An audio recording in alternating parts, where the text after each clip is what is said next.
La podemos dividir en dos sacos, uno mayor o una cavidad mayor y una cavidad menor o bolsa omental o transcavidad de los epiplones. La idea es que quede clara esta parte. Eh, bueno, vamos a hacer un pequeño repaso de lo que vimos ayer. Ayer, no, anteayer. Bueno, bien, acá entonces teníamos nosotros el abdomen. El abdomen lo definimos como aquella área entre el tórax y la pelvis, aunque la cavidad abdominal incluye la cavidad pélvica. Sin embargo, para fines de estudio siempre se las divide, aunque sean una sola y una misma cavidad. Nosotros decíamos que vamos a seguir la división clásica de 9 cuadrantes, no la división de 4 cuadrantes, para entender las vísceras que quedan en relación a estas áreas. Decíamos que trazábamos dos líneas en la región medioclavicular y otras dos líneas, una por encima o que cruza las crestas ilíacas anteriores y superiores, y otra que cruza la región supraumbilical. De estas cuatro líneas nos resultaban 9 cuadrantes: el hipocondrio derecho, el epigastrio, el hipocondrio izquierdo, el flanco derecho, la región umbilical o el mesogastrio, el flanco izquierdo, la fosa ilíaca derecha, el hipogastrio o región púbica y la fosa ilíaca izquierda. Decíamos que esto es relevante porque dependiendo pues del dolor donde se refiera, un dolor abdominal referido en alguna parte en específico del abdomen nos puede orientar a una etiología noxológica particular. Entonces teníamos, por ejemplo, miren, el hipocondrio derecho, el hígado y la vesícula biliar, ya lo hemos dicho, el epigastrio, producto de lesiones gástricas o duodenales, también un dolor referido cardíaco de la cara inferior. Muy importante esto. Vamos a verlo, vamos a explicarlo un poquito, por lo que ya habíamos dicho de la inervación, que es distinto el dolor somático del dolor visceral y que los dolores viscerales pueden estar referidos hacia otra parte. Pero muy importante recordar que el dolor en el epigastrio puede ser un dolor referido de un infarto de cara inferior, de un infarto cardíaco, obviamente, ¿sí? De un infarto agudo de miocardio de cara inferior. Puede referirse como un dolor epigástrico, especialmente en las poblaciones de ancianos, mujeres posmenopáusicas y personas con diabetes que tienen síntomas o cuadros atípicos de dolor. En el hipocondrio izquierdo nosotros decíamos especialmente el vaso y la porción o el ángulo esplénico del colon. En el flanco derecho decíamos nosotros riñón derecho, colon ascendente y el uréter. Miren que aquí está, riñón, colon ascendente, ahí también hay que añadir al uréter. En la región del mesogastrio umbilical decíamos nosotros dolor visceral en general, pues especialmente proveniente del intestino, decíamos que también podría ser de la cabeza del páncreas. Del lado izquierdo o flanco izquierdo, lo mismo que del derecho, solo que en vez de colon ascendente es colon descendente, riñón y uréter. Del lado derecho, en los hombres, prácticamente la apéndice, eh, alguna otra patología. Aquí sí también podemos mencionar otra que me olvidé de mencionarles ayer, que es eh, el divertículo de Meckel. Ahí es más común que se presente en los niños. Se lo explican mejor y más detalladamente a uno en cirugía pediátrica, aunque no es exclusivo, digamos que su presentación o su complicación sea en la infancia. También puede presentarse en otros estadios de la vida o en otras edades. Pero básicamente en un hombre, el apéndice y más extrañamente una complicación del divertículo de Meckel. En las mujeres, pues sí deseamos, aparte de eso, pensar en los anexos, trompas de falopio y ovarios. En la región púbica o la región del hipogastrio, decíamos nosotros, lo relacionado con la vejiga, con la porción inferior del intestino, en los hombres la próstata y en las mujeres el útero. ¿Listo? Y obviamente la patología rectal. Y en la fosa ilíaca izquierda, ah, relacionado con el colon sigmoides y en esta área especialmente la enfermedad diverticular en el caso de hombres y mujeres. Ustedes pueden encontrar eso en los detalles clínicos del libro de PROM. Y pues en las mujeres también, igual que en el lado derecho, los anexos, es decir, trompas y o varios. ¿Listo? Entonces, eso de la clasificación anatómica era importante. Bien, ahí tenemos algunos planos horizontales del abdomen, esta región superior entre la línea A y B, que corresponde a la región A de los hipocondrios, entre la región B y C, entre los flancos y el mesogastrio, C y D, hasta donde se denomina que es la cavidad abdominal, D y E, ya por debajo de eso que se empezaría a denominar esto la pelvis mayor o pelvis falsa, y por debajo de eso la pelvis, perdón, la pelvis, eh, sí, mayor o falsa, y abajo la menor o verdadera. Bueno, esto era lo de la inervación cutánea y miren que el libro les hace, les menciona el detalle que yo les referí el día lunes. Tenemos dos tipos de inervación de la cavidad abdominal. Acá estamos viendo la de la pared. ¿Por qué señalamos la de la pared? Porque la inervación de la pared abdominal es la misma que de la pleura parietal, que del peritoneo parietal.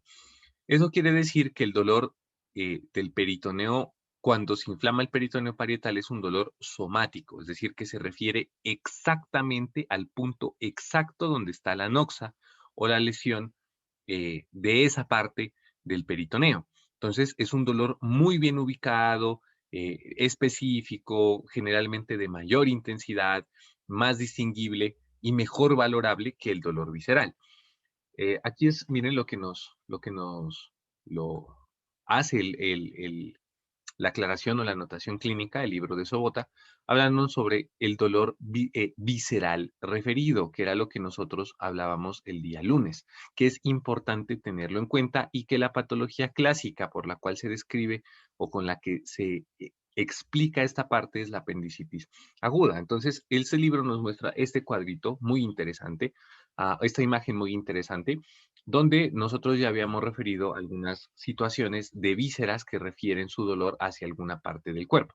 La explicación ya la decíamos. El peritoneo, teniendo dos hojas, una hoja parietal, una hoja visceral, tiene dos inervaciones distintas. La inervación de la hoja parietal corresponde a la misma que de la pared abdominal y por ende el dolor secundario a una noxa particular en un área del peritoneo parietal es bien ubicado y bien referido. No así los dolores viscerales, cuya inervación proviene pues de las ramas autonómicas de los plejos de la columna vertebral o ah, de la médula en su parte torácica y lumbar, y se van a referir desde el origen, se van a referir al origen de donde están inervados. Por eso decíamos que en el inicio de la apendicitis, cuando no hay todavía un compromiso del peritoneo parietal y solamente la noxa está limitada al peritoneo visceral, el dolor se refiere al área que inerva al apéndice, que está a nivel de T10, que decíamos es el área umbilical o periumbilical. Miren aquí. Aquí nos dice entonces, esto corresponde al intestino delgado. Y es verdad, pero recordamos también al ciego, ¿sí? Y la válvula o la unión iliocecal, ¿sí? También corresponde a esa área y por eso el dolor inicial de la apendicitis se ubica en la región eh, periumbilical y en la medida que el proceso continúa su desarrollo, su curso natural y empeora y afecta la pleura, el peritoneo parietal, entonces eh, da la famosa migración del dolor hacia el punto de McBurney, que es donde, decíamos, se ubica generalmente, o en la mayoría de los casos, el área o apendicular o pues el apéndice vermiforme o el área del ciego de la unión iliocecal. Decíamos que ese punto lo encontrábamos trazando una línea entre la espina ilíaca eh, antero superior y el ombligo, ¿sí? Y que el punto donde lo dividíamos en dos tercios y la unión del tercio externo con el tercio interno correspondía al punto de McBurney, o sea, más o menos por aquí. ¿Listo? Otros ejemplos que también los colocamos, decíamos acá arriba, el dolor referido al hombro. Entonces miren que acá nos dice proveniente del diafragma.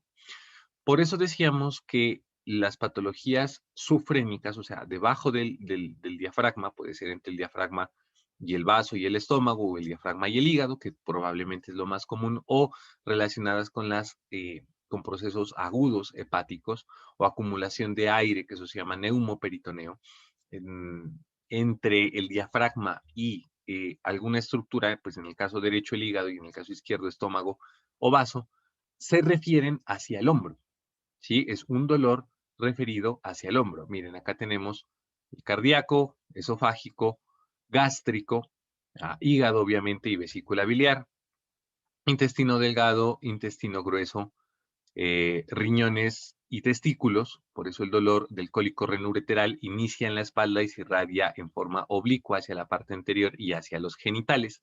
Obviamente esto aplica al lado izquierdo y al lado derecho, y en la porción inferior la vejiga urinaria. Bien, eso era para anotar lo que ya habíamos referido en la clase del día lunes. Continuando con ello, vamos ahora a hablar sobre la cavidad abdominal.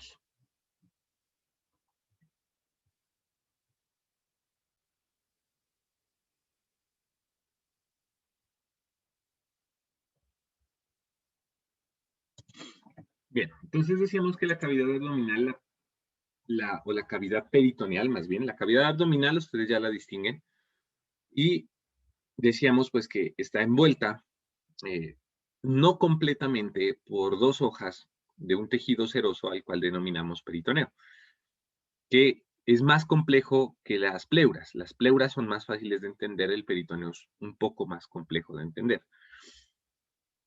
Igual o semejante a la pleura, el peritoneo presenta dos hojas, una visceral y una parietal. El objetivo es prácticamente el mismo, producir cierta cantidad de líquido que permite disminuir la fricción o el cizallamiento de las estructuras en la medida que se mueven, porque obviamente las vísceras en el abdomen se mueven, ¿sí? Si no, pues la comida se quedaría quieta y no pasaría nada. Las vísceras abdominales también tienen un movimiento constante y es lo usual y es lo normal. Ah, decíamos entonces que no está cubiertamente tapizada, sino que eh, forma algunas partes y algunas vísceras pueden estar debajo, que a esas les decíamos subperitoneales, pueden estar atrás, que les decíamos retroperitoneales, o pueden estar delante y les llamamos preperitoneales. E intraperitoneales, pues sí están cubiertas o recubiertas completamente tanto por peritoneo visceral como, y pues por ende por peritoneo parietal.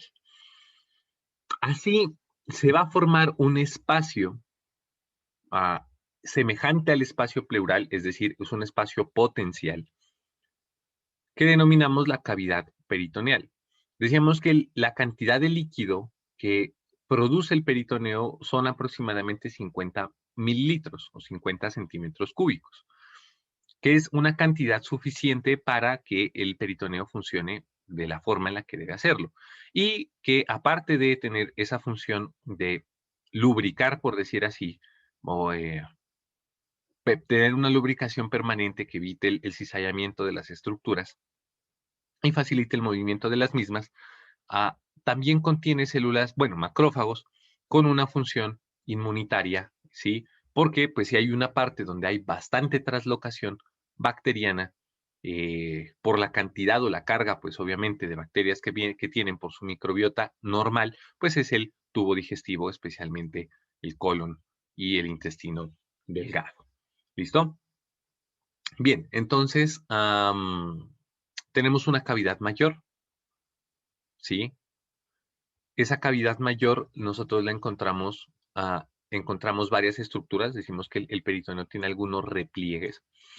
Dentro de esos repliegues nosotros mencionábamos dos, que son los omentos. Acá miramos nosotros el omento mayor. El omento mayor decíamos que es una estructura de peritoneo con bastante tejido adiposo que semeja la forma de un delantal, que cuelga desde la tenia libre, desde la porción libre de la tenia del colon transverso y se dirige hacia abajo, hacia la porción inferior del abdomen adosándose al intestino, ¿sí? Que tiene pues una función también semejante a lo que ya habíamos hablado, tiene bastante tejido adiposo y eso produce o facilita la movilización de las vísceras. Hablamos algo también del riesgo cardiovascular, pues asociado a la cantidad de grasa que haya en este momento y pues que esto obviamente va a depender de la complexión física de la persona. Em, Decíamos que hay otras estructuras, acá arriba tendríamos nosotros, eh, que aquí lo quitaron, debería estar el aumento menor, y que decíamos que relacionados con estos aumentos hay unos ligamentos, los cuales vamos a ver y a nombrar ahorita en las siguientes imágenes. Otro punto es que mencionábamos que el peritoneo, aparte de los aumentos, tiene unos repliegues a los que nosotros denominamos mesos. Hablábamos entonces del mesocolon transverso, el mesocolon sigmoides y el mesoapéndice, ¿sí? Como los mesos más importantes, y un meso bastante grande, característico y particular al cual denominamos mesenterio, que nos lo están señalando aquí. ¿Ven? El mesenterio. Esa sí es una imagen más bonita y de cómo se ve el mesenterio en la disección en cadáver. Entonces, uno ve un repliegue del peritoneo, ¿sí? Donde están las dos hojas con de un color blanco amarillento, como lo vemos acá, con cierto grado de transparencia, por donde van a penetrar los vasos de las arterias mesentéricas superior e inferior. Van a penetrar dentro de este y este se va a adosar a los intestinos, ¿sí? Y va a llevar la irrigación por medio de los mismos. Una de las cosas que permite o facilita o protege que la irrigación del intestino sea a través de esta estructura del mesenterio y de los mesos es que de alguna forma previene o limita el grado de isquemia que pueda tener un asa intestinal. A esto denominamos asa, ¿no? Cuando hay un segmento del intestino delgado, le denominamos un asa intestinal. Asa con S y sin H. Que por alguna razón, por ejemplo, una torsión, ¿sí? Del intestino sobre su eje, yo les mandé a leer algo que se llamaba la intususcepción, o este tipo de situaciones, genera isquemia con la consecuente necrosis del área del intestino. ¿Listo? Entonces, acá tenemos el mesenterio y los otros a los que denominábamos mesos, ¿vale? Bien, algunos ligamentos, acá vamos a mencionarlos. Hoy, pues que vamos a hablar de hígado y páncreas, vamos a terminar de mencionar los que son propios del hígado. Entonces, esta imagen la explicaremos un poco mejor después. Después, en cuanto al hígado, acá miramos nosotros el aumento mayor. De aquí deriva un ligamento, lo habíamos mencionado también, el ligamento gastroesplénico. Y del aumento menor nos derivan dos ligamentos, así los que son importantes. Decíamos que hay más, que el texto menciona más, pero los que son notoriamente visibles y relevantes y pues uno tiene que aprenderse son el hepato gástrico y el hepato duodenal. Entonces miramos acá el aumento menor, ligamento hepatogástrico, ligamento hepatoduodenal. Hoy que hablamos de hígado, hablamos de los ligamentos relacionados con el hígado, que son el falciforme, eh, los coronarios y de los coronarios que derivan los triangulares y otro que es el ligamento redondo. Bien. Aquí entonces hablábamos del peritoneo. Lo mirábamos acá. Un peritoneo parietal. Acá miren, viene, tenemos nosotros la víscera. Aquí nos están mostrando el mesenterio, que el mesenterio es un repliegue de las dos estructuras, el peritoneo parietal y el peritoneo visceral, y que va a adosarse al intestino, y que por medio de él se va a formar una luz, por decirlo así, por donde van a penetrar los vasos y van a irrigar las asas intestinales, como nosotros nos damos cuenta en la imagen de acá. Acá pues nos dicen las funciones, esa parte de lo que hemos mencionado, no hay más o no hay mucho por decir, lo mismo que yo les decía, los órganos retroperitoneales, hay unos primarios, hay otros secundarios. Primarios son pues aquellos que desde su origen estaban fuera de la cavidad peritoneal y secundarios son aquellos que durante el proceso de rotación del intestino pues quedaron fuera de la cavidad o parcialmente fuera de la cavidad peritoneal, como ciertas porciones del intestino grueso. Y subperitoneales o infraperitoneales, ya decíamos, pues principalmente los relacionados con la parte urogenital, pues en la cavidad pélvica. ¿Listo? Bueno, acá miramos una imagen donde nos han quitado el estómago, por eso vemos el páncreas, ¿sí? Que es un órgano retroperitoneal de forma secundaria. Entonces, vemos cómo a él no está adosado ninguna capa de peritoneo. Vemos acá el peritoneo parietal adosándose a algunas estructuras, dentro de ellas, miren, el duodeno, ¿sí? Entonces, el duodeno que sí está cubierto por el peritoneo, el vaso que no lo vemos completamente cubierto, el hígado que está cubierto, y ya vamos a ver que está cubierto casi en su totalidad, excepto en un área en la porción posterior, a la cual le vamos a denominar área desnuda o área libre. Y acá la imagen o la proyección de los riñones, que los riñones sí son netamente retroperitoneales, que están por detrás del peritoneo. Nos están señalando aquí un espacio, en especial dos espacios, dos de los que ya habíamos hablado, el espacio hepatorrenal conocido, o el receso hepatorrenal, conocido como el espacio de Morrison. Decíamos que es importante desde el punto de vista clínico porque dentro de la evaluación sonográfica o pues la ecografía en urgencias, un tipo de ecografía del paciente politraumatizado que se llama FAST, por sus siglas en inglés, que quiere decir Focus Assessment Sonography Trauma, o sea, ecografía para valorar un paciente traumatizado. Una de las cosas que uno busca es evaluar primero el parénquima hepático, llegar al área donde se mira el polo superior del riñón derecho en contacto con el hígado y buscar si en ese receso hay o no líquido. Sabemos que la presencia de líquido en esta área, en el contexto de un paciente con trauma, sugiere la presencia de hemoperitoneo, o sea, sangre en la cavidad peritoneal. ¿Sí? Y la sangre, pues que derive de alguna estructura, pues, por ejemplo, una ruptura hepática. Hablábamos de otro espacio, dos espacios más, acá aprovechando la imagen, aunque no nos lo señalan, que son el sufrénico izquierdo y el sufrénico derecho.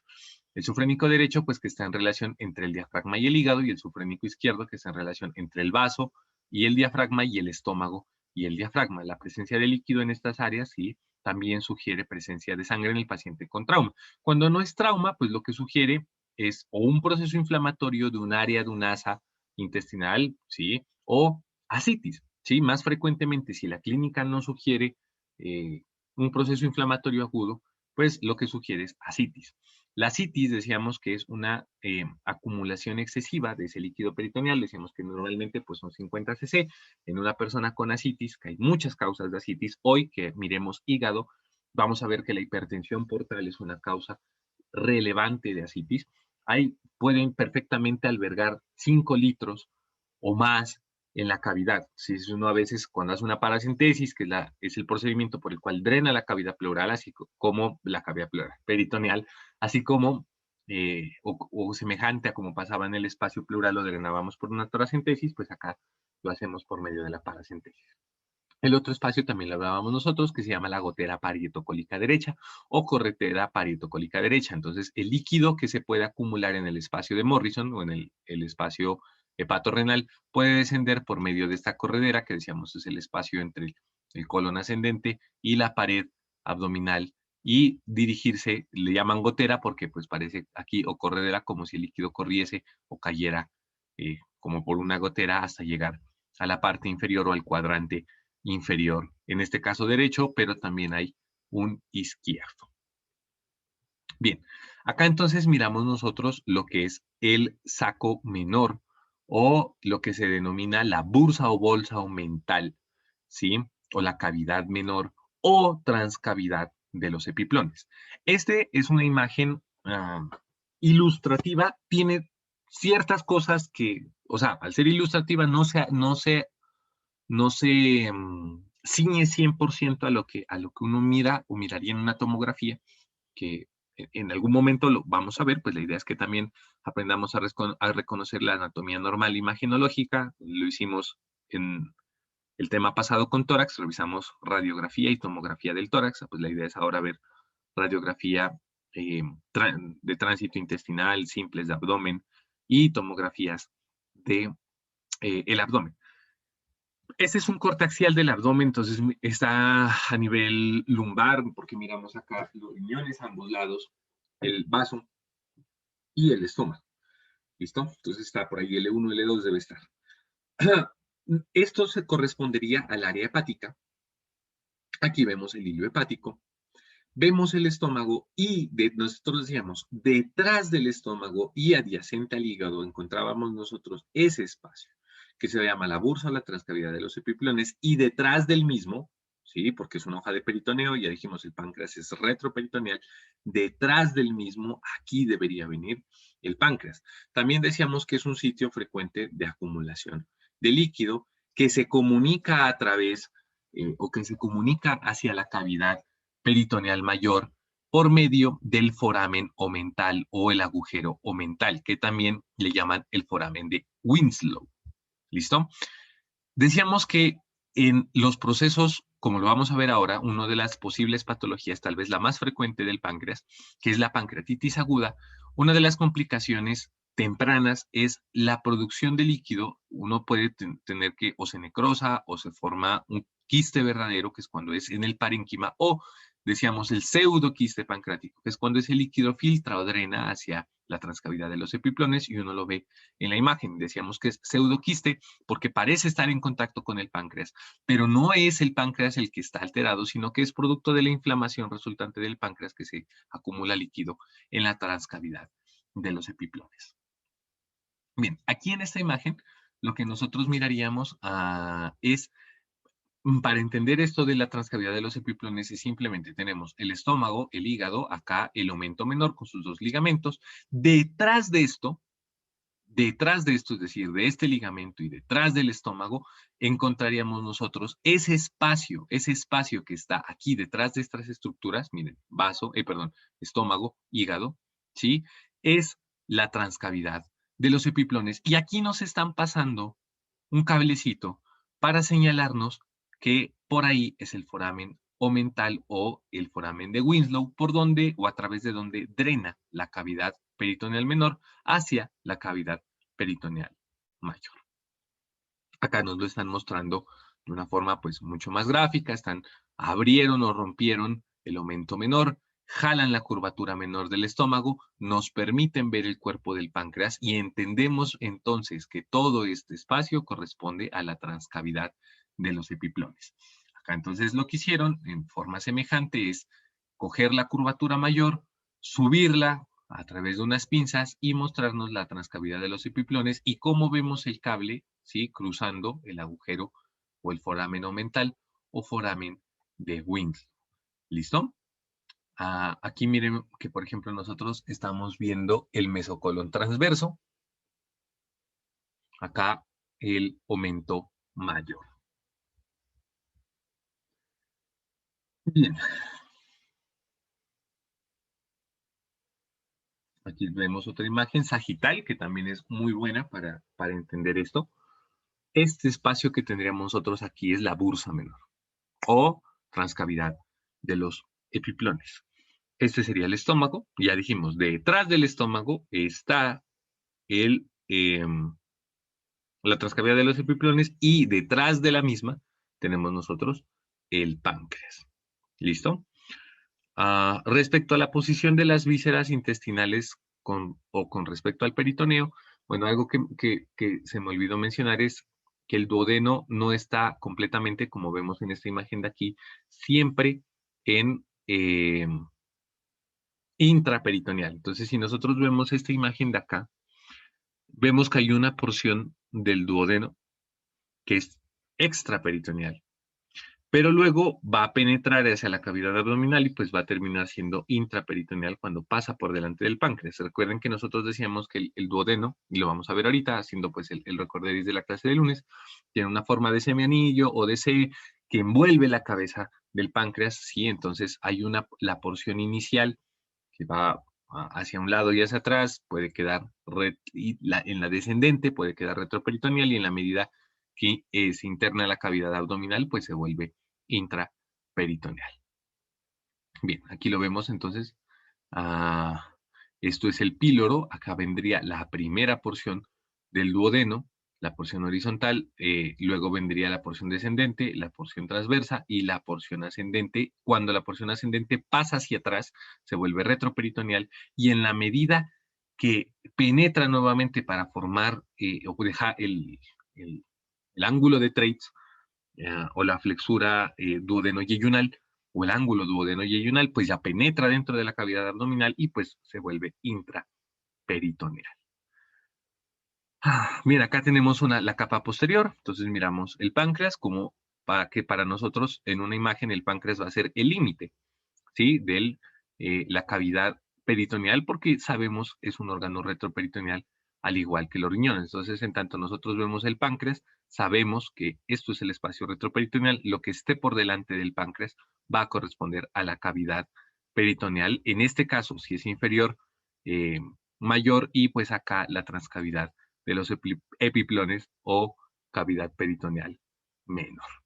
Del esófago ya hablamos, creo que lo suficiente. Decíamos que tiene una porción cervical, una porción torácica, una porción abdominal. Lo que las que inicialmente se ubica en el centro, siempre está posterior a la tráquea, luego es desplazado ligeramente hacia la derecha por influencia del arco aórtico y que se encuentra adyacente, anterior y adyacente a la aorta y que finalmente para cuando penetra a la cavidad abdominal se tira hacia la izquierda y es completamente anterior a la aorta abdominal para luego pues unirse al estómago a través del cardias gástrico.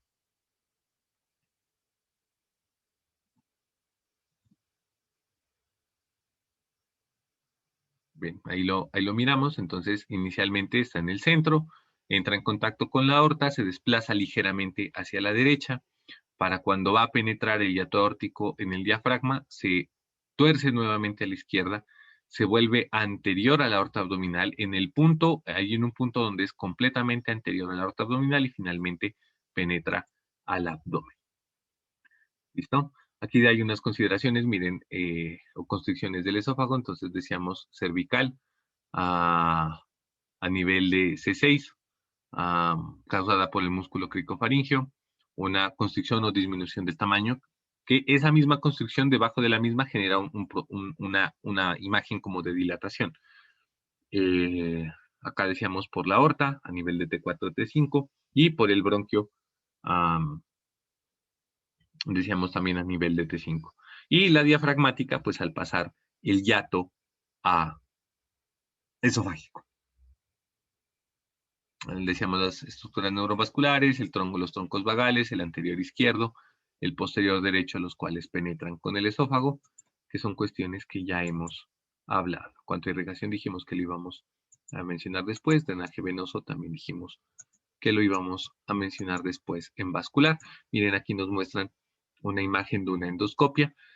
Este tema, esa imagen grábensela porque de esto vamos a hablar hoy. Hablando un poquito, vamos a hablar un poquito, nada más un poco, porque la idea es profundizarlo en vascular, pero es importante que ustedes ahorita tengan una noción de la irrigación hepática y el sistema portoentérico. Eso lo vamos a ahondar y a hablar en profundidad cuando nos toque ver la parte de irrigación del abdomen. Sin embargo, aquí es importante tocar o mencionar un par de cosas. Esta es una imagen de una endoscopia digestiva alta, esta es la luz del esófago y en ella se están viendo varices. Vamos a ver que una de las manifestaciones de hipertensión portal son las varices esofágicas y vamos a ver de forma somera por qué. Acá hablábamos del área de transición del esófago, donde tiene una mucosa semejante a la mucosa gástrica, que mirábamos una línea que corresponde el límite a esta área que se denominaba el borde de la membrana de la mucosa o línea Z, que cuando ésta se prolonga por encima del el límite anatómico normal, decíamos que eso se llama el esófago de Barrett. La mucosa del esófago eh, no es productora, entonces decíamos es un epitelio escamoso, mientras que el gástrico, pues obviamente no es escamoso, sino que es cilíndrico y es productor. Si la mucosa del esófago cambia y esa línea Z se amplía, decíamos, se denomina esófago de Barrett y es una condición preneoplásica premaligna y deben ser personas, de hecho, que deben estar en vigilancia y endoscopias y biopsias pues generalmente a cada año se toman, a menos de que pues el esófago de Barrett haya mejorado, ah, pues para buscar tempranamente un cáncer esofágico. ¿Listo? Bien.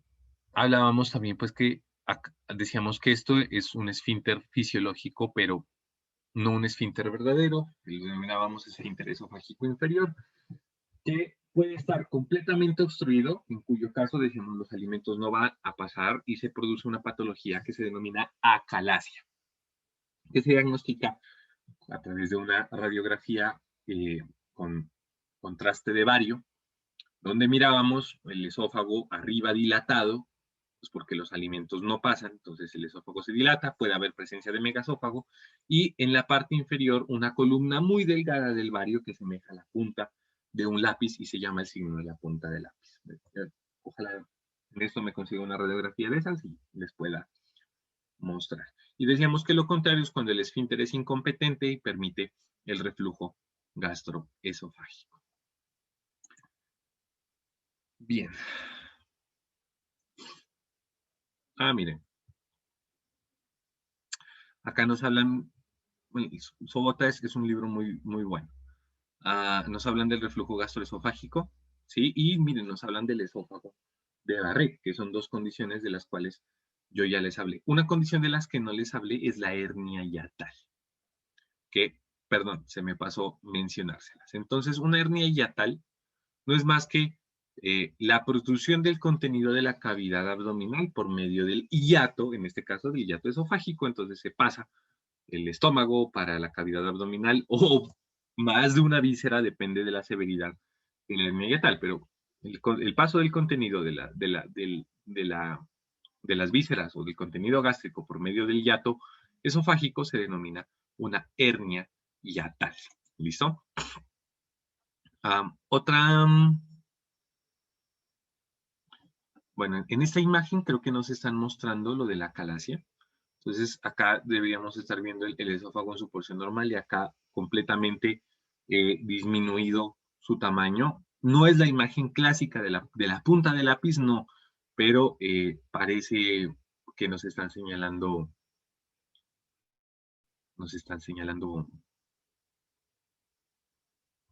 mm, la calasia.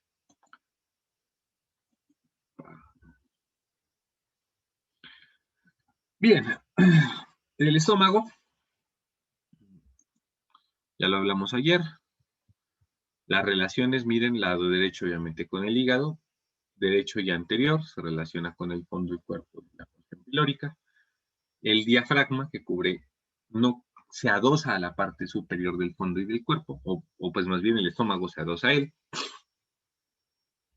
Y la cavidad o la pared abdominal anterior o ventral, como le llama aquí. Posteriores, esto es anterior, esto es posterior, estaría el vaso, las glándulas suprarrenales, el páncreas importantísimo, una pequeñísima porción del hígado y el mesocolon transverso, como relaciones abdominales. Las partes, decíamos entonces, cardias, fondo, cuerpo, todo esto le denominábamos porción pilórica y le decíamos, a la porción pilórica le distinguimos un antro, que miren que el libro de Netter no nos lo mencionaba, el libro de este atlas de Sobota, sí, el píloro o el canal pilórico propiamente dicho, pues, y el esfínter del píloro que debe estar aquí, y luego el duodeno. Si abrimos nosotros el estómago, decíamos, el estómago es una bolsa, músculo mucosa, que tiene bastantes pliegues o curvaturas dentro del abdomen, pues, que corresponden a el estómago, pues cuanto más pequeño esté, en el sentido de que está vacío, pues más se van a notar las curvaturas y pues cuando se distiende por acción de los alimentos, pues esas curvaturas se aplanan. Decíamos que lo normal y fisiológico es tenerlas, que cuando esas curvaturas se pierden, que son las elevaciones producto de las glándulas y de la mucosa, se denomina una gastritis atrófica, que es una condición premaligna y que puede llevar al cáncer gástrico. Los músculos, entonces tenemos tres tipos de músculos, unas fibras longitudinales, unas fibras circulares y unas fibras o una capa de músculo oblicuo. La irrigación del estómago sí que es algo jodido y es bien compleja de entender. Hoy no va a ser lo propio de nosotros mencionarla. Generalmente, pues para ustedes no es que sea tan importante conocer muy a fondo la irrigación del estómago, un par de cosas sobre la misma. Del drenaje linfático tampoco lo vemos ahora. La inervación, pues sí eh, tiene una inervación obviamente autonómica, que pues procede de los ganglios simpáticos y parasimpáticos y las ramas del nervio vago. Miren, eso es una úlcera péptica en el píloro. Miren, un corte axial en cadáver, donde se mira la columna, los músculos erectores espinales, el vaso, y acá se mira el páncreas. Delante del páncreas debería estar eh, el estómago, sin embargo, pues lo que nosotros vemos primero aquí es el intestino y mucho más adelante estamos viendo el abdomen. Como esto es a nivel de T12, si nosotros bajamos un poquito más al área lumbar, por aquí encontraríamos la, la famosa eh, transcavidad de los epiplones o bolso mental. Si ven que lo que yo les decía, la imagen eh, ilustrativa no siempre se ciñe a la imagen real, porque es para yo tener una imagen en la cabeza y entender el concepto. Pero acá ustedes no ven un espacio así en blanco tan bonito como lo muestra eh, la ilustración. Acá vemos una tomografía de abdomen, entonces aquí miramos el vaso, ¿sí? No sé por qué el estómago está colapsado aquí. Esto es el estómago, pero aquí debería haber luz, aquí debería haber aire en el estómago, casi que permanentemente hay aire y aquí no la vemos. Y acá atrás, obviamente, está el páncreas, entonces este espacio, aquí debe estar la transcavidad de los epiplones, pero generalmente, pues esto correspondería más probablemente a tejido conectivo y el espacio, como dijimos, la cavidad peritoneal, es un espacio virtual, entre comillas virtual, porque obviamente es un espacio que existe, sino que es muy pequeño, tan pequeño que a nuestro ojo es imperceptible y por eso lo denominamos potencial o virtual, congruente o semejante con lo que pesaba con el espacio pleural. Entonces, obviamente se dan cuenta que ustedes un proceso inflamatorio aquí del páncreas puede hacernos notar aquí la presencia de líquido, parecer que viene del páncreas y por eso se le denomina un pseudoquiste. Acá vemos el hígado, la vesícula biliar y miramos la vena cava inferior y la aorta abdominal. Bien, el intestino delgado, decíamos nosotros, bueno, el duodeno, su forma, miren, de semianillo o su forma de C, con una porción inicial o transversa, que a la primera parte del duodeno le denominábamos la ampolla, miren, la ampolla. Decíamos que es donde es más amplio el diámetro del duodeno y que la norma del intestino delgado es que en la medida que el intestino va a ir progresando, se va a ir haciendo cada vez menor su diámetro. Eh, Acá nos muestran una imagen muy bonita donde vemos el cuerpo y la cabeza del páncreas. Y bueno, y la cola, pues obviamente también. Y vemos cómo se adosa a la cabeza del páncreas y la recubre. Entonces, las primeras porciones, decíamos, están dentro del peritoneo, la porción horizontal se empieza a salir del peritoneo hasta que finalmente se sale, forma el ángulo o la flexura duodenodeyunal, que ya dijimos, ustedes probablemente la van a conocer como el ángulo de Treitz, penetra la cavidad abdominal y pues se continúa con el resto del intestino delgado. Acá mirábamos nosotros los pliegues y las glándulas de Brunner, si no estoy mal, son las que se asocian con, con el duodeno.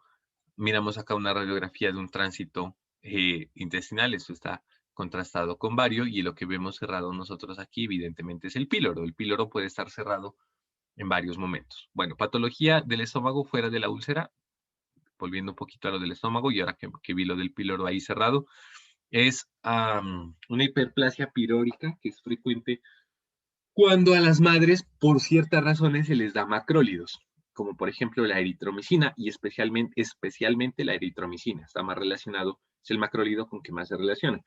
Hay una hipertrofia pilórica y puede haber estenosis secundaria y como pues la mamá por alguna razón tuvo que tomar ese antibiótico, el antibiótico pasa la barrera fetoplacentaria, eh, actúa o estimula estas fibras, se vuelven hipertróficas y el niño nace con una hipertrofia pilórica y se mira un signo de una gran burbuja, se le hace una radiografía al niño y el estómago pues se ve inmenso, porque nada pasa, ni aire ni comida pasa a través de ese píloro cerrado y pues requieren cirugía. Hay otras condiciones donde también se puede producir eso, tumores gástricos, por ejemplo, que cierran la porción pilórica, eso se le denomina un síndrome pilórico, ¿sí? Pues que se caracteriza principalmente porque la persona come y vomita, ¿sí? Vómito postprandial, pues obviamente porque el estómago se llena, la comida no va a pasar, semejante a lo que pasaba con la calasia y pues finalmente la persona, pues, cuando ya no puede más, devuelve el alimento. Um,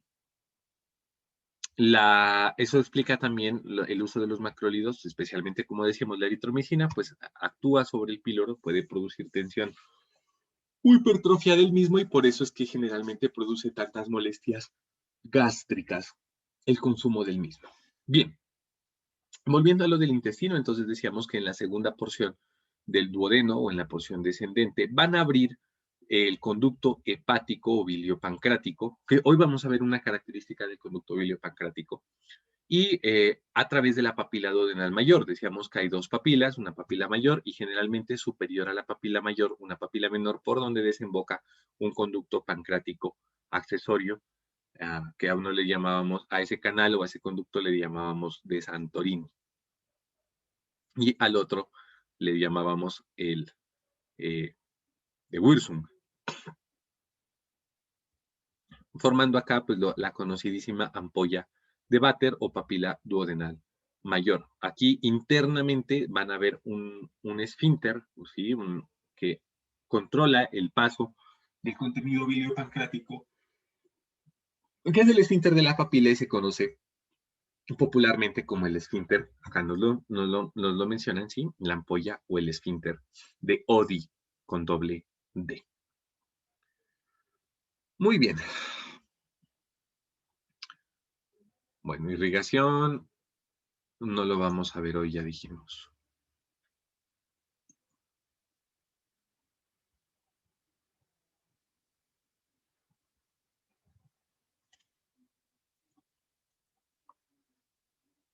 Yeyuno y Ilion, miren que de Yeyuno y Ilion no hay realmente mucho por hablar. El mesenterio, pues como lo más importante, por acá va a venir la arteria mesentérica, son dos, una superior y una inferior. Estas van a dar unas ramas que se llaman las arcadas arteriales, luego viene la basa recta, luego vienen las ventanas, ¿sí? Y finalmente, pues eso termina irrigando al intestino. Miren acá, nuevamente como para ver lo del mesenterio, esto es el mesenterio, este pedazo de aquí, esas dos hojas y por aquí penetrando los vasos que van a discurrir hasta el intestino. Ven cómo en la medida que el intestino va progresando, acá ya vemos el ilium, pues el ilio se va haciendo más y más estrecho. Acá ya tenemos entonces el intestino grueso. Respecto al intestino delgado, bueno, miren. Aquí está lo que yo les decía de lo del divertículo de Meckel.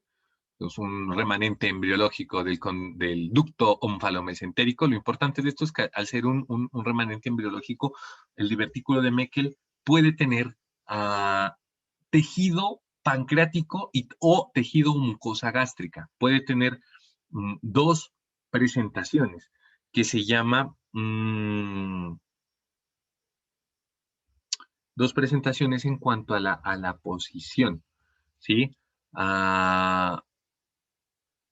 Que pueden ser antimesentérico, ¿sí?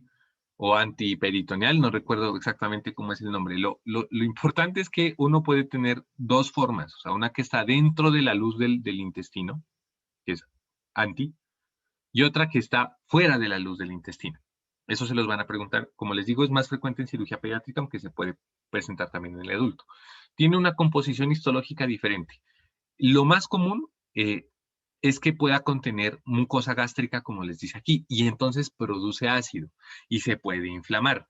Si es interno en la luz, pues simplemente se inflama y semeja la clínica de una apendicitis por la ubicación que está en el hilio distal, ¿sí? En el ilion distal, que era lo que yo les hablaba con respecto al diagnóstico diferencial de la apendicitis como un divertículo de Meckel.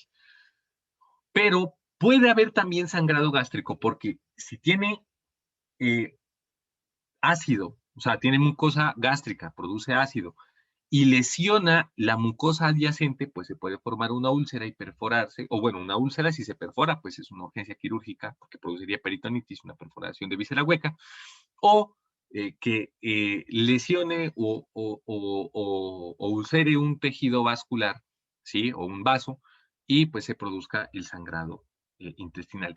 Y hay una que si es así, es pues la más rara de las formas de la presentación, la más compleja, y pues es um, como interesante de mencionar es cuando la ubicación del divertículo de Meckel es por fuera de la luz. Entonces, cuando está por fuera de la luz, puede tener mucosa pancreática o gástrica, produce el ácido y claro, echa el ácido o el ácido le cae a una estructura de al lado y generalmente, pues, inflama o termina penetrando o erosionando una estructura vecina, adyacente, ¿sí? Y produciendo un cuadro de peritonitis por una perforación de víscera hueca. Bien, entonces hablábamos del intestino grueso, decíamos que tiene una porción inicial que es el ciego, luego el colon ascendente, luego el colon transverso, luego el colon descendente, el colon sigmoides y el recto. Que el colon o el intestino grueso, pues es más, el diámetro es mucho mayor que el del delgado, por eso se llama grueso, pero su longitud es menor. La longitud del delgado es muchísimo mayor. El grueso mide entre 1.5 y 1.8 metros en el adulto promedio. Obviamente, pues va a depender también del tamaño de ese adulto.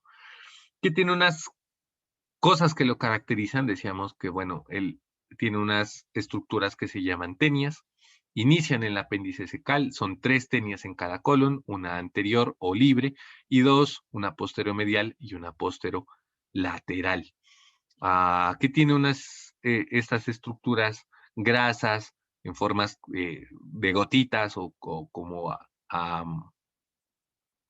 como pólipos sésiles, que se denominan apéndices o mentales, que se pueden inflamar, producen un cuadro que se llama la apendajitis, que internamente presenta unos repliegues de la mucosa que se llaman los pliegues semilunares, y que entre cada pliegue semilunar se van a encontrar estas saculaciones, las cuales se denominan austras. Y esa es la característica de todo el intestino, que las austras son más grandes en el colon ascendente y más numerosas en el colon transverso y empiezan a ser menos notorias en el colon descendente y finalmente para el recto ya no se ven austras ni se ven tenias. Acá mirábamos entonces que en el ciego vemos una estructura tubular del intestino que se llama el apéndice vermiforme, que tiene internamente unas glándulas mucosas y tejido linfático. Hay boga, por si funciona, sirve para algo, solo para darle de comer a los cirujanos o para matarlo a uno. Hay estudios por ahí que dicen que tiene una función inmunológica importante y que una persona apendicectomizada tiene mayor riesgo de enfermedad inflamatoria del intestino como enfermedad de Crohn, como por mencionar algunas cosas. Bueno, entonces en el ciego, acá ojalá nos muestren una imagen interna del ciego, sí. Miramos nosotros la apertura del apéndice vermiforme y superior a ella nosotros encontramos la papila ileal o la válvula ileocecal, donde desemboca, pues como habíamos dicho, el ilio. Superior a ellas, pues se forman unos pliegues que nosotros decíamos, les denominamos los labios. ¿Listo?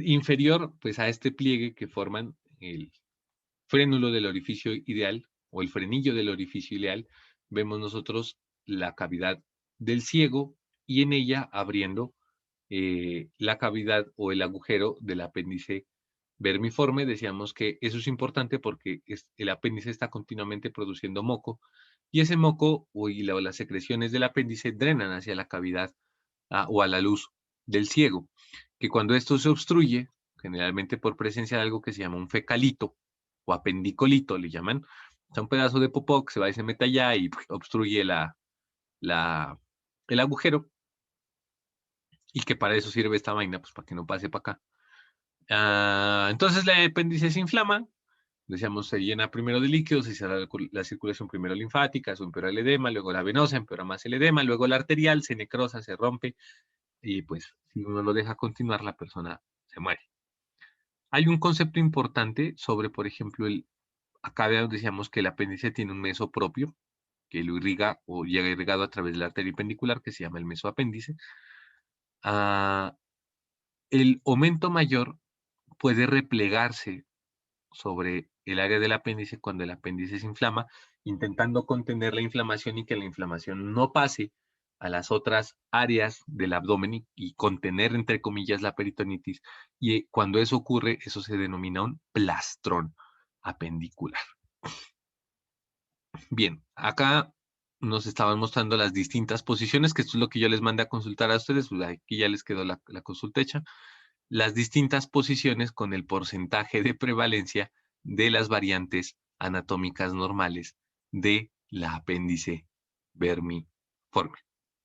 Lo más común, miren, cuando uno va a evaluar, ya lo habíamos dicho, era el punto de McBurney, cuando va a evaluar la apéndice. Bien, del resto de los segmentos del colon, miren, aquí vemos un tránsito intestinal. Miramos el colon, pues el colon ascendente, miren, aquí viene la flexura hepática del colon o flexura derecha. Viene el colon transverso, que no es tan recto como uno se lo muestra, miren que este es bien curvado. Una de las cosas que les mandé a consultar es el dólico colon, entonces van a buscarse qué carambas es el dólico colon. Viene la flexura eh, esplénica o izquierda del colon y el colon descendente, el colon sigmoides, el colon descendente, el colon sigmoides y finalmente el recto. Miren cómo acá se ven las austras y acá no se ven las austras.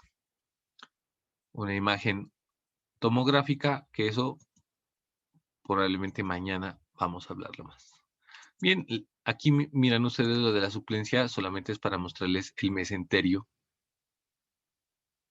con una imagen tal vez mejor. Bueno, ahora sí vamos con lo que en teoría nos corresponde hoy, que es el señor hígado y el señor páncreas. Era una clase, hígado y páncreas es corto. Vamos a hablar lo justo, lo estrictamente, no estrictamente, pero lo más importante que ustedes conozcan, no atiborrarlos de detalles anatómicos posteriormente olvidadizos e inservibles, sino ser insistentes, incisivos en lo que es relevante. Bien, el hígado es la víscera hueca más grande del cuerpo humano y la más voluminosa. Su situación en el cuerpo humano es la cavidad abdominal, pero pues está en la parte más superior de la cavidad abdominal, adosado completamente al diafragma, eh, por medio de esta estructura que ustedes la ven aquí, que se llama ligamento falciforme, y eso hace que el hígado esté prácticamente en el tórax más que en la cavidad abdominal. Es decir, obviamente a esto nosotros le denominamos cavidad abdominal, porque ya dijimos, el límite, eso lo dijimos el semestre pasado, el límite entre la cavidad torácica y la cavidad abdominal es un límite verdadero, que es el músculo diafragma. Sin embargo, miren que el hígado está protegido por la reja costal. ¿Por qué es importante saber esto? Porque uno tiene que saber hasta dónde es normal el tamaño del hígado. Lo usual o se considera normal, o sea, si a usted no le palpan el borde del hígado, eso es normal. Y es normal que le palpen a usted el borde del hígado hasta 2 centímetros por debajo del reborde costal. Ahora, el hígado va a moverse. ¿En función de qué? En función de la posición del diafragma. Recuerden que nosotros decíamos, cuando mirábamos tórax, ¿sí? Y cuando mirábamos diafragma, decíamos, el diafragma presenta una cúpula del lado derecho que corresponde al lóbulo derecho del hígado. Eso hace, decíamos, que la cúpula o el nivel más alto de el diafragma en el lado derecho sea mayor que en el lado izquierdo. Entonces decíamos que estaba generalmente a nivel del sexto espacio intercostal. Entonces, 1, 2, 3, 4, 5. Del quinto al sexto espacio intercostal en el lado derecho, o del cuarto al quinto, y en el lado izquierdo un espacio intercostal por debajo, precisamente debido a que ahí no hay la presencia de eh, esa condición en particular. Ah, entonces, cuando uno inspira, el diafragma, ustedes saben, se contrae y, entre comillas, se aplana. Por ende, las vísceras de la cavidad abdominal descienden, entre ellas, obviamente, el hígado. Cuando uno expira, las vísceras de la cavidad abdominal ascienden y, obviamente, con ellas el hígado. Significa que la altura del hígado va a depender, pues, si la persona expiró o está en inspiración profunda. Si hace inspiración profunda, pues el hígado va a bajar. Si está en expiración, pues el hígado entonces va a subir. Esto es importante porque también a uno le ayuda aparte que le ayuda a examinar el área biliar, por ejemplo, en los pacientes es pedirles que hagan una inspiración profunda. Hay una forma de evaluar la vesícula biliar que es pidiéndole al paciente que inspire, colocando la mano en el hipocondrio derecho y luego pidiéndole que expire, que eso se le denomina el signo o es la forma de evaluar el signo de Murphy. Se escribe con U, Murphy. Bien, vemos que el lóbulo derecho ocupa prácticamente toda la porción superior del hipocondrio, bueno, pues ocupa todo el hipocondrio derecho y que hay una pequeña parte que ocupa el epigastrio y ligeramente el hipocondrio izquierdo, que es el lóbulo izquierdo. Sí, esto no es tan grande realmente, pues en la vida real es un poco más pequeño, generalmente pues va a variar obviamente de la persona. Entonces, como normas, vamos a decir, el tamaño del hígado o la situación del hígado va a ser dentro del hipocondrio derecho, protegido por la reja costal en el lado derecho, y que va a ser normal que rebase el reborde costal máximo 2 centímetros por debajo del mismo. Eso se los van a preguntar en semiología. Bien, aquí vemos entonces el hígado. El hígado tiene dos caras, dos bordes. Eh, yo lo veo pues no sé, no le describen los libros una forma, y es raro, ¿no? Que los autores no le encuentren forma a algo, y es que la verdad, pues, casi que no tiene forma a nada. Tiene dos caras, una cara superior que se le denomina cara diafragmática y una cara inferior que se le denomina cara visceral, y presenta un solo borde, que es el borde inferior. ¿Listo? Ven, acá tenemos la cara diafragmática y el borde inferior. Va a estar, como dijimos, adosado al diafragma por medio del ligamento falciforme. ¿Listo? Y el ligamento falciforme nos va a dividir al hígado en dos lóbulos, un lóbulo izquierdo y un lóbulo derecho. A su vez, el espacio o el receso sufrénico, es decir, el que queda entre el diafragma y el hígado, se va a dividir en dos, un izquierdo y un derecho, por acción del ligamento falciforme. El hígado es una víscera que, como dato relevante, presenta una cápsula, seguramente ustedes lo vieron en su histología. A esa cápsula se le denomina la cápsula de Gleason, con G. No sé si el libro por acá nos vaya a mostrar eso. Es importante porque el hígado es una víscera que tiene la capacidad, digámoslo así, es de sentir dolor. Es decir, nosotros podemos sentir el dolor de una noxa sobre el hígado, siempre y cuando se le acere la cápsula. Si se lacera el parénquima, es decir, si la afectación es meramente parenquimatosa, no se genera dolor hasta que se distienda la cápsula. Ejemplo. Por eso la hepatomegalia en sí no duele, generalmente, a menos que, por ejemplo, en una hepatitis se comprometa la cápsula de Gleason y ahí entonces genere dolor. ¿Vale? Muy bien. Acá vemos entonces el hígado con su ligamento falciforme, dividido en sus dos lóbulos, y aquí nos están mencionando algunos segmentos. Esta división de los segmentos, como nos la muestran aquí, no es la división funcional. Entonces se van a buscar cuál es la división funcional de los segmentos del hígado, por qué lo hacen así y para qué sirve. Y que más que todo es en cirugía hepatobiliar. Bueno, en la cara diafragmática, esta es una vista anterior de la cara diafragmática, no vemos mayor cosa, es notoriamente lisa. Donde sí vamos a ver algo es en la porción posterior, donde vamos a encontrar la famosa área desnuda. Bueno, aquí vemos entonces nosotros lo que estamos viendo aquí es la cara visceral, es decir, una vista inferior del hígado. Acá le sumamos nosotros otros dos lóbulos, que son el lóbulo caudado, que se relaciona con la vena cava inferior, y el lóbulo cuadrado, que se relaciona con la vesícula biliar. ¿Listo? Estructuralmente o anatómicamente se los estudia con el lóbulo derecho, porque parecen ser parte del lóbulo derecho. Sin embargo, funcionalmente, el lóbulo caudado funciona con el lóbulo izquierdo, y funcionalmente el lóbulo cuadrado no funciona ni por el derecho ni por el izquierdo, funciona solito. ¿Listo?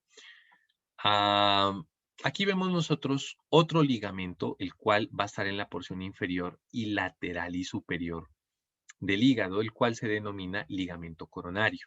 El ligamento coronario van a haber dos, ¿sí? Ligamentos coronarios. Vamos, una imagen donde nos muestre. Bueno, el ligamento coronario tiene tiene dos porciones. Una porción anterior, que es esta que está aquí, y una porción posterior, que es esta que está aquí.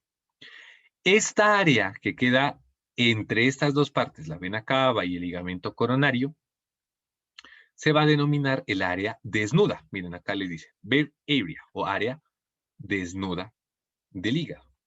¿Listo? Se le denomina área desnuda porque es un área que no está cubierta por peritoneo. ¿Vale? El hígado está cubierto casi en su totalidad por peritoneo, excepto en esta área, la cual denominamos área desnuda. Estos ligamentos coronarios precisamente son repliegues de el peritoneo. Ese ligamento se va a continuar hacia la parte superior y anterior y nos va a formar otros dos ligamentos que se denominan los ligamentos triangulares. Espérenme un momento, buscamos los ligamentos triangulares. Bien, acá los vemos. ¿Sí? Que son un ligamento triangular derecho y un ligamento triangular izquierdo. Creí que había una imagen que lo muestre mejor, pero ahora los vemos. Acá se los ve también, miren. Viene el ligamento falciforme y acá vemos el ligamento triangular izquierdo y el ligamento triangular derecho en esa vista anterior. Bien.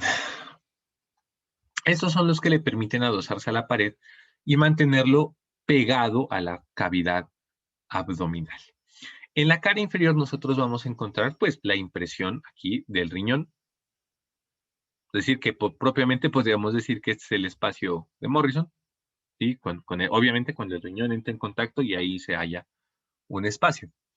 Adyacente a él encontramos otro detalle u otra impresión que es la impresión duodenal. Si aquí levantásemos las vísceras, pues entonces aquí encontraríamos la impresión de la vena cava y acá encontraríamos la impresión de la vesícula biliar y aquí la impresión de la arteria cística. Bien.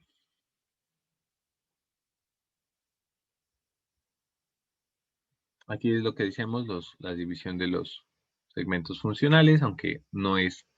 Miren, estas sí es los segmentos, ¿sí? La división de los segmentos, ya le estoy contestando la tarea, pero bueno, está con base al drenaje que se hace del sistema portoentérico. Va a venir una vena especial que se llama la vena porta va a atravesar el hígado, va a recoger, eh, y, es importante lo de la vena porta en el sentido de que ustedes deben saber, por ahorita, en este momento, dos cosas. Y cuando lleguemos a vascular vamos a profundizar sobre las otras. Primero, la irrigación del hígado se da por la arteria hepática común, que se divide en dos arterias, una hepática derecha y una hepática izquierda. Y uno pensaría que esa es la irrigación más importante, pero no. Ahí, como punto también que vamos a mencionar hoy, la hepática derecha nos da origen a otra rama arterial que se llama la arteria cística. Esa nos va a irrigar pues, el conducto cístico y la vesícula biliar. Es decir, el sistema biliar, la arteria hepática va a aportar irrigación esencialmente al sistema o al aparato biliar y un 20 a 30% de las demandas de oxígeno del hígado. El 70 u 80% restante de la oxigenación del hígado depende de la porta, ¿sí? Depende del sistema porta, ¿sí? La vena porta, ¿vale? Esa vena porta va a transcurrir junto con los conductos biliares y las arterias. Ustedes han de haber visto en histología que cuando ustedes segmentan un pedazo del hígado y hay la unidad funcional del hígado, que es el lobulillo hepático, uno siempre va a ver un pedacito de arteria, un pedacito de vena porta y un pedacito de ducto hepático. Todos esos van a ir confluyendo. La división de los segmentos, de los de los 8 segmentos hepáticos, va a ser en función de cada ducto, tanto biliar como arterial, como venoso, que irrigan a cada segmento en particular. De ahí viene lo de los segmentos. Y cada segmento también va a tener otro drenaje venoso aparte que van a desembocar hacia la cava. Y lo más importante, y eso es sumamente importante, es que la porta conecta con la cava, formando la famosa anastomosis porto-cava. ¿Por qué carajos eso es relevante? Primero, el volumen de sangre que maneja el hígado, pues es un volumen venoso inmenso. Eso hace que cuando haya un proceso que evite o que retarde el drenaje venoso de forma efectiva, por ejemplo, una falla cardíaca, especialmente una que compromete el lado derecho del corazón, el hígado se congestione. Entonces, la congestión hepática, la congestión venosa hepática, es un signo de falla cardíaca. Es tan importante la cantidad de sangre que puede albergar y cuando está congestivo, que si yo presiono el hígado, la sangre se devuelve y se devuelve hacia la vena yugular. Si el corazón es competente, no va a haber problema. Si el corazón es incompetente, pues yo presiono el hígado y la sangre se devuelve y entonces se ingurgita eh, la vena yugular. A eso se le denomina reflujo hepatoyugular. Eso no solamente es lo más importante. Vamos a usar esa imagen para entender estos conceptos. Uno, de los segmentos y dos, de lo más básico que ustedes deben entender ahorita del sistema porto-vena o que es que porto-cava o porto-entérico. Y es que cuando el hígado sufre un proceso que se denomina la cirrosis hepática o por alguna razón, por ejemplo, se trombosa la porta, se produce algo que se llama hipertensión portal. Por acá nos deben mostrar otra imagen. Esta imagen es buena. Acá vienen los de ustedes, lo de la funcionalidad hepática. Bien, esa es la imagen. Miren entonces, la porta recibe el drenaje venoso de las venas gastroesplénicas, o sea, la vena esplénica y la vena gástrica, y la vena esplénica se conecta con ramas de la una gástrica y de las pancreáticas, y también de las venas mesentéricas y de las venas esofágicas. Entonces, las venas esofágicas, el sistema gastroesplénico y pancreático e intestinal drenan hacia la porta y tienen otras anastomosis que drenan por otras vías a través de la cava. Sin embargo, gran parte de ese drenaje venoso va a llegar al sistema porta. ¿Por qué es relevante eso? Entonces decíamos que si hay cirrosis o hay una trombosis de la porta, se produce hipertensión portal, es decir, la sangre no fluye, no retorna adecuadamente desde la porta hacia la cava, la sangre se estaciona en estas venas. Eso va a producir, uno, por ejemplo, congestión esplénica y va a producir esplenomegalia. Uno de los signos de la cirrosis, o de las cosas que puede producir la cirrosis hepática es esplenomegalia, aumento del vaso. Dos, si las venas esofágicas drenan inicialmente hacia el sistema porta y el sistema porta es ineficaz para drenar nuevamente esa sangre hacia la cava, estas venas se tornan varicosas, es decir, se forman varices esofágicas, otro de los hallazgos de la hipertensión portal y o de la cirrosis hepática. Y otro hallazgo es la famosa circulación colateral en el abdomen. Entonces, ve en el abdomen, en la cavidad abdominal que semejan, dicen, la cabeza de una medusa, o sea, la forma, han visto las medusas como tienen sus, no sé, yo les digo tentáculos, no sé si se llaman así, ah, y pareciera pues que arriba está la cabeza de la medusa y pues que ahí abajo vienen sus tentáculos y se miran las varicosidades pues de esta forma. ¿Listo? Mírenlas, aquí está entonces. Produce esplenomegalia, varices esofágicas y dilatación de las venas o varicosidades en la cavidad abdominal. Y obviamente, como lo habíamos mencionado anteriormente, ese aumento de la presión venosa que conlleva a un aumento de la presión hidrostática hace que el líquido transude hacia la cavidad peritoneal y produce ascitis. Y la ascitis se produce en la cirrosis hepática vía dos mecanismos. Por el aumento de la presión hidrostática resultante de la hipertensión portal y por la disminución de la presión oncótica resultante de la disminución de la producción de albúmina por el hígado. Probablemente el resto de cosas que yo les diga hoy sean cháchara, no mentira, no todo el resto, que hay cosas que son importantes, de hígado. Pero si ustedes aprenden esto, es lo más importante para cuando ustedes lleguen a medicina interna, sobre todo medicina interna, y cirugía para cuando les pregunten sobre la hipertensión portal. Lo vamos a ver más en detalle cuando lleguemos a vascular. Ahorita vimos un concepto básico, pero es importante que ustedes, desde ahorita que estamos viendo hígado, lo entiendan.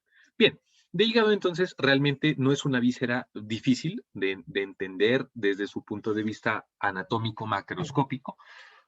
En su cara inferior, miren, pues ya miramos lo que teníamos que decir. Finalmente, hablamos aquí del ilio hepático. Ustedes saben, el ilio es aquella área donde van a llegar las estructuras vasculares, donde vemos llegar, miren, aquí la hepática común, que se va a dividir en una hepática izquierda, en una hepática derecha. La hepática derecha nos va a dar origen a una rama o una arteria que se llama la arteria cística, y la arteria cística nos va a irrigar pues, el conducto cístico y la vesícula biliar.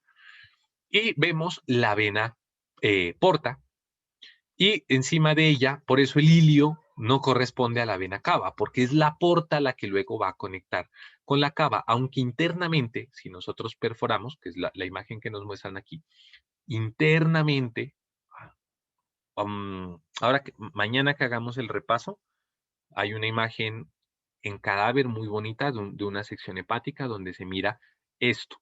Internamente, pues hay unas vénulas que van confluyendo por cada segmento hasta formar venas segmentarias que van a ir confluyendo también a su vez hasta desembocar finalmente también en la cava. ¿Listo? O sea, el drenaje venoso hepático pues se produce obviamente por un drenaje propio, ¿sí? Es decir, cuando llegan los capilares y los capilares se forman en venas y retornan y van a retornar directamente a la cava, y por otra parte por la anastomosis portocava.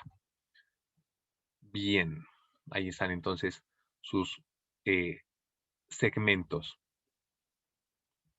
sus segmentos hepáticos. Que eso les voy a dejar de tarea que ustedes los estudien. Bien, los ligamentos ya hablamos, los vasos ya hablamos, el ilio ya hablamos. Miren acá lo que entonces decíamos de los recesos. Acá estaría el receso sufrénico derecho. Acá está detrás, debajo del hígado, detrás del estómago, delante del páncreas, la, la bursa menor o la bursa omental o el aumento menor o la transcavidad de los epiplones.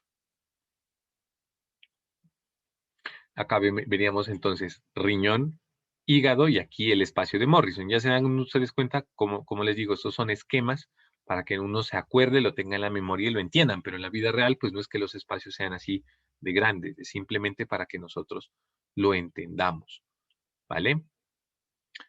Bien, de la suplencia arterial, mm, ya dijimos, vamos a hacer énfasis es cuando lleguemos al sistema vascular, lo mismo lo del drenaje venoso. Bien, esto del sistema biliar.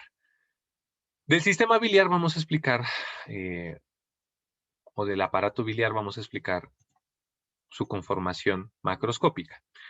Del hígado, acá arriba del hígado, van a venir por cada lóbulo un ducto hepático o un conducto hepático.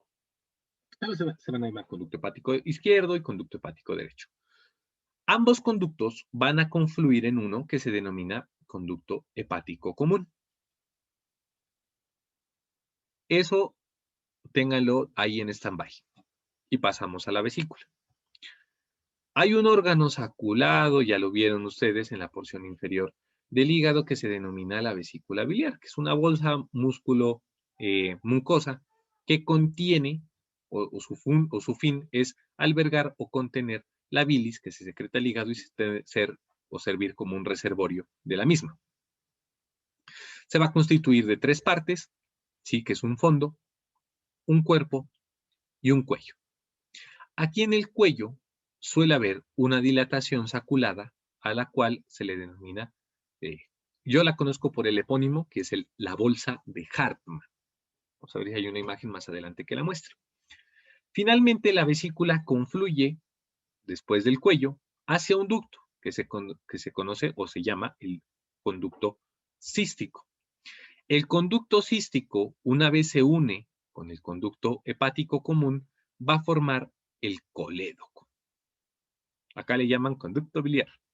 Nosotros, colédoco. El colédoco va a bajar, penetra la cabeza del páncreas, como lo vamos a ver ahorita que veamos páncreas, y dentro del páncreas, en su cabeza, en su porción inferior, se une o desemboca él el ducto pancreático o el conducto pancreático. Ambos, es decir, ya pues unidos o desembocados, terminan abriéndose en la segunda porción del duodeno, como nosotros ya lo miramos, a través de la papila duodenal mayor. ¿Listo? Bien. Aquí tenemos entonces, esta imagen es importante, supremamente importante. Ustedes se las van a preguntar hasta el cansancio cuando lleguen a cirugía general y cuando los metan a una colecistectomía laparoscópica. Punto aquí para hablar algo de patología biliar, que lo vamos a decir ahorita y lo vamos a repetir cuando miremos páncreas. La patología biliar por excelencia, la más frecuente, pues es la colelitiasis. ¿Cuándo decimos que hay colelitiasis? Cuando hay cálculos en la vesícula. ¿Cuándo decimos que hay colecistitis? Cuando la vesícula se inflamó. Ahora, la causa más frecuente de que se inflame la vesícula son los cálculos. ¿Por qué? Porque el cálculo va y se une acá a la bolsa de Hartmann o al cuello y evita el drenaje del contenido biliar y tal cual como con el apéndice, la vesícula pues se hincha, se cierra el drenaje linfático, se hincha más, se cierra el drenaje venoso, se hincha más, se cierra la irrigación arterial, se necrosa, se rompe, peritonitis, etc. ¿Listo? Ah, Ahora, generalmente el curso no suele ser tan malo, tan abrupto como el de la apendicitis. La apendicitis es mucho peor, pues, al ser una estructura más pequeña y más susceptible de la necrosis. Generalmente en la vesícula no es tan malo. Obviamente, hay grados y severidades de la colecistitis. Hay unas guías que se llaman las guías de Tokio, que son las guías internacionales por las cuales nos basamos para manejar la patología biliar. Dentro de ellas, pues la colecistitis, especialmente la litiásica. Entonces le clasifican a uno 3 niveles: 1, 2 y 3, leve, moderada y severa, con base a unos criterios clínicos y de laboratorio, o de laboratorio. ¿Vale? Entonces, cuando eso se produce, pues tienen que llevar al paciente a algo que se llama una colecistectomía. La forma ahorita, el estándar de cirugía para operar la vesícula es la colecistectomía laparoscópica. ¿Qué quiere decir laparoscópica? Antes habría una chambota debajo ¿qué es? de la ranura costal o de la reja costal, que se le conocía como incisión de Murphy. Que Murphy como que fue el que más describió lo de la patología biliar. Y pues se levantaba el hígado con la mano, se veía la vesícula, se ligaba acá el cístico con la arteria cística para que eso no vaya a sangrar, se cortaba y se acabó. Pero pues es una cirugía abierta, es mucho más mórbida. Luego inventaron una técnica que se denomina la laparoscopia o que le llaman mínimamente invasiva.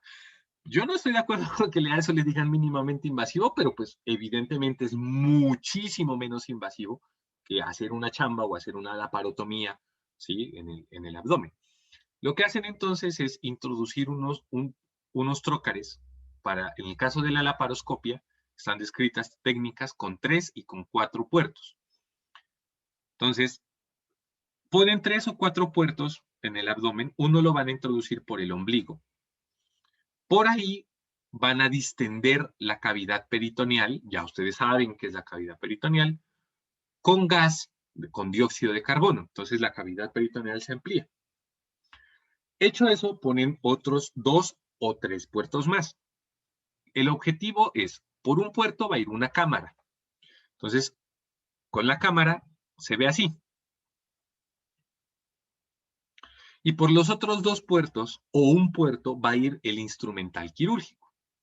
¿Sí? Entonces, a través de ese o esos 2 puertos se va a manipular lo que se ve dentro de la laparoscopia. Entonces, miren, meten estas pinzas, levantan con una pinza el borde inferior del hígado, miran la vesícula y el cirujano lo primero que va a ver es esto, el triángulo de Calot.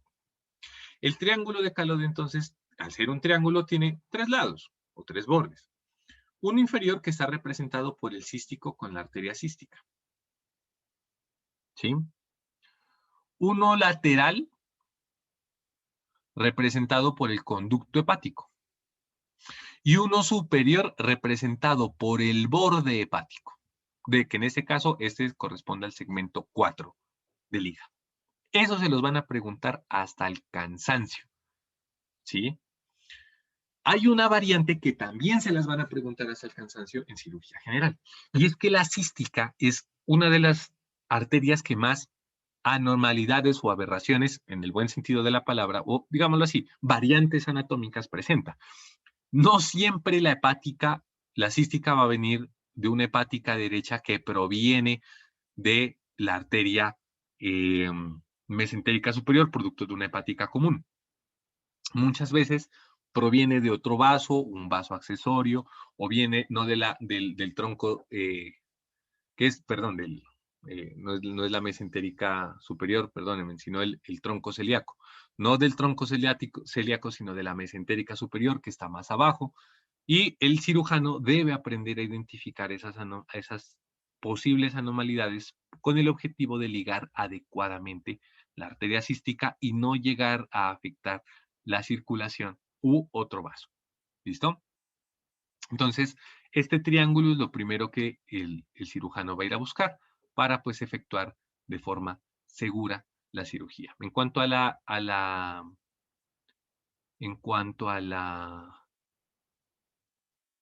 si es peritoneal, pues está peritonealizado en su parte superior, cuando se adosa al hígado, esa parte no está peritonizada.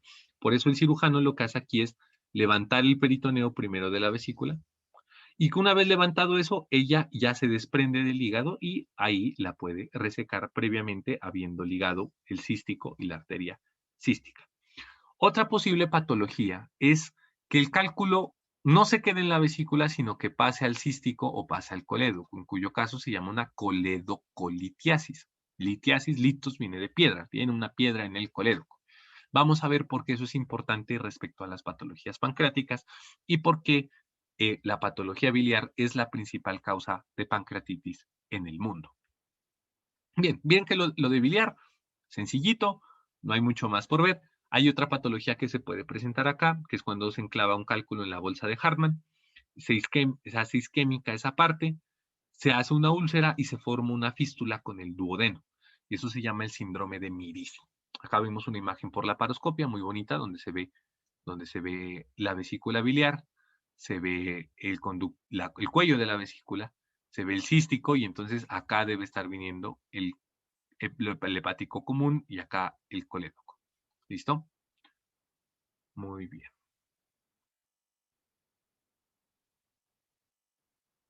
Los esfínteres, entonces nosotros ya dijimos, acá nos muestran una imagen sin el páncreas, pero esto pasa, penetra la cabeza del páncreas y dentro de ella se produce esta unión con el ducto pancreático o el conducto pancreático principal o el ducto de Wirsung y desembocan, como ya dijimos, en la papila mayor del duodeno o la ampolla de Vater. Y un conducto accesorio o de Santorini que va a drenar hacia la papila duodenal menor que pues usualmente se presenta superior a la mayor. Bien.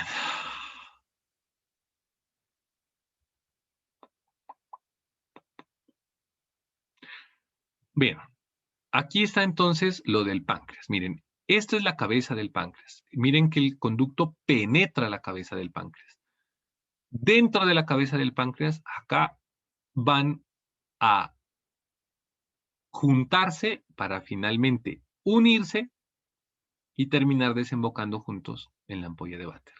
Este músculo circular que se adosa a las paredes del ducto biliar y el ducto pancreático hasta su desembocadura es el famoso esfínter de la ampolla duodenal, más conocidos por nosotros como el esfínter de Oddi. Ahora sí, vámonos con el páncreas para terminar la clase de hoy. De páncreas vamos a hablar un par de cositas. Es una víscera relativamente simple. Ya dijimos, situación o posición en la cavidad abdominal, retroperitoneal, detrás del estómago, un poco debajo del hígado y en contacto extrínseco o envuelto por el duodeno. Consta de unas porciones que son la cabeza, el cuello, el cuerpo y la cola. Y el famoso proceso uncinado del páncreas que viene de la cabeza del mismo. Entonces, acá tenemos una imagen posterior donde vemos nosotros el duodeno con su forma de C adosándose a la cabeza haciendo una pequeña eminencia o prominencia, a la cual nosotros le denominamos el proceso uncinado, extendiéndose hacia la parte izquierda del abdomen, acá la vemos mejor, de la derecha a la izquierda, formando el cuerpo y finalmente la cola. Relaciones del páncreas, entonces, lateralmente con la porción descendente del duodeno, con el riñón, superiormente con el hígado, con la vena porta y la vena cava supero posteriormente, anteriormente con el estómago y la porción transversa del duodeno y el mesocolon transverso, lateralmente hacia la izquierda con el riñón izquierdo y la cola con el vaso y las glándulas suprarrenal izquierda. Superiormente, pues ya dijimos, con el tronco celíaco y una porción de la vena porta. Bien, lo que más nos importa, ahí está dicha su anatomía externa. Lo que más nos importa hoy como lo más relevante es la siguiente imagen. Ver que nos la muestre. La tomografía es importante, eso vamos a hacerlo en el repaso. Esta es la imagen que estaba buscando. Bien, el ducto, pongámoslo nosotros de la siguiente forma. El conducto pancreático, bueno, punto antes de hablar del conducto pancreático. El páncreas es una glándula, es un órgano exocrino y endocrino. Entonces ya lo vieron en histología, endocrino porque tiene los islotes de Langerhans, entonces ahí hay las células beta que producen la insulina y las que producen el glucagón y las que producen la somatostatina, y eso es el páncreas endocrino. Luego hay un páncreas exocrino, exocrino porque no va al torrente sanguíneo lo que produce, sino en este caso a la luz del intestino, pues, que produce enzimas como la amilasa, como la lipasa, que contribuyen en el proceso de digestión. Entonces, del páncreas exocrino, ¿sí? Pues de las glándulas del páncreas exocrino se producen unos ductos que van a ir confluyendo formando el conducto pancreático. El conducto pancreático cuando llega a la cabeza, aquí hay imágenes de los atlas de todos los tipos, va a tomar una disposición diferente, se va a venir hacia la parte inferior de la cabeza. Dentro de ella va a penetrar el conducto del colédoco, se unen y terminan desembocando, como dijimos, en la segunda porción del duodeno. Y un conducto accesorio va a terminar desembocando en la papila menor también en la segunda porción del duodeno. Ahora sí, esta cháchara, ¿para qué es importante? Cuando hay una patología biliar obstructiva, especialmente, pero no únicamente, mm, y es la teoría como más aceptada porque respecto a las otros tipos de patología litiásica no se es claro porque producen pancreatitis, pero cuando hay coledocolitiasis, entonces hay un aumento de la presión del colédoco, obviamente. ¿Por qué? Porque el colédoco no puede, botar la bilis al conducto o a la segunda porción del duodeno, y entonces la bilis se regurgita. Y obviamente eso genera algo que se llama colestasis. Hay dos tipos de colestasis, intrahepática y extrahepática. En este caso es extrahepática, porque el problema no está en el hígado, el problema está en la vía biliar. Entonces, se acumula esa bilis y va a producir una clínica que se llama ictericia. La ictericia es la coloración amarilla de las escleras y la piel producto de la acumulación y la elevación de las bilirrubinas. Ustedes ya van a ir a ver también en fisiología y en laboratorio clínico hay dos tipos de bilirrubinas, directa e indirecta o conjugada y no conjugada. En este caso, se acumula la bilirrubina, eh, como es obstructivo, la bilis ya se conjugó en el hígado y se está excretando a través del conducto biliar, se aumenta la bilirrubina conjugada. ¿Listo? Que también se le denomina directa. Entonces, hay el patrón colestásico típico, pues el paciente con ictericia, se miden las bilirrubinas, están elevadas, o hiperbilirrubinemia de patrón obstructivo, y se elevan a expensas de la directa y, o que es lo mismo, de la conjugada. Esa regurgitación de la bilis, ¿sí? Afecta y aumenta la presión en el páncreas. Hay dos teorías aquí. La bilis regurgita también al conducto pancreático y eso produce irritación del páncreas con la subsecuente inflamación y produce pancreatitis. Y también hay otra teoría de que el aumento de la presión hace que no se puedan liberar las enzimas y se produzca autólisis o autodigestión del páncreas y se produzca pancreatitis. Esas son la teoría principal por la cual la patología biliar llega a producir pancreatitis. ¿Listo? Por eso entonces existe un procedimiento que se llama la CPR, que acá se lo están mencionando, o en sus siglas en inglés ERCP, que quiere decir colangiopancreatografía retrógrada endoscópica. Entra el gastroenterólogo por medio de endoscopia, llega a la segunda porción del duodeno, ve la papila y entra por la papila y coge para el colédoco. Y entonces le ponen medio de contraste a través de fluoroscopia y ven si hay una obstrucción. La obstrucción puede ser por un cálculo, podría ser también por un tumor, o podría ser porque este esfínter que nosotros dijimos acá, el esfínter de Oddi, se cerró, por ejemplo. Se cerró por X o Y circunstancia, procesos inflamatorios crónicos, un proceso infeccioso, lo que sea. Se estenosó, se cerró, no abre, y entonces lo libera, ¿sí? Y hace una ampulectomía, ¿sí? O sea, se saca la ampolla, la corta, la abre y deja un huequito aquí permanente para que quede drenando el contenido. Y a veces aquí, pues, el gastroenterólogo en la vía biliar pone un stent, un pedazo de malla, para que permanezca abierto también el conducto biliar y no se vuelva a obstruir. ¿Listo? Pues eso depende de la situación. La CEPRE es urgente cuando hay coledocolitiasis y pancreatitis o cuando hay otro problema que es la colangitis. Entonces recuerden que todo el sistema digestivo está lleno de bacterias y la vía biliar no es la excepción. Cuando se tapa o se obstruye, esas bacterias proliferan Y esto se puede llenar de pus o se puede infectar, en cuyo caso ya no se llama coledocolitiasis, sino que se llama colangitis. ¿Listo? Bien. Y ahí miren, terminamos.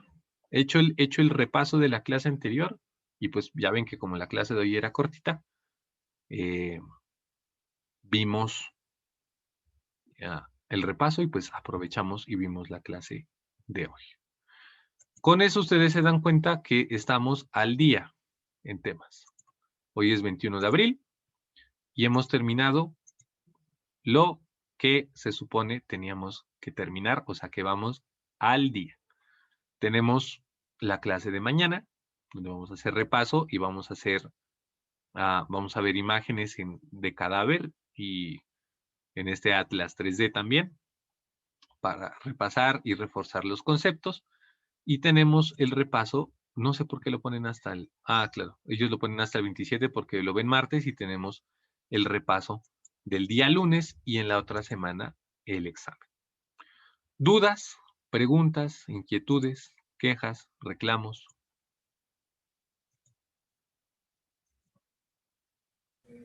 No, doctor, todo claro. Bueno, muy bien, entonces mañana a las 7 también para hacer el repaso de lo que podamos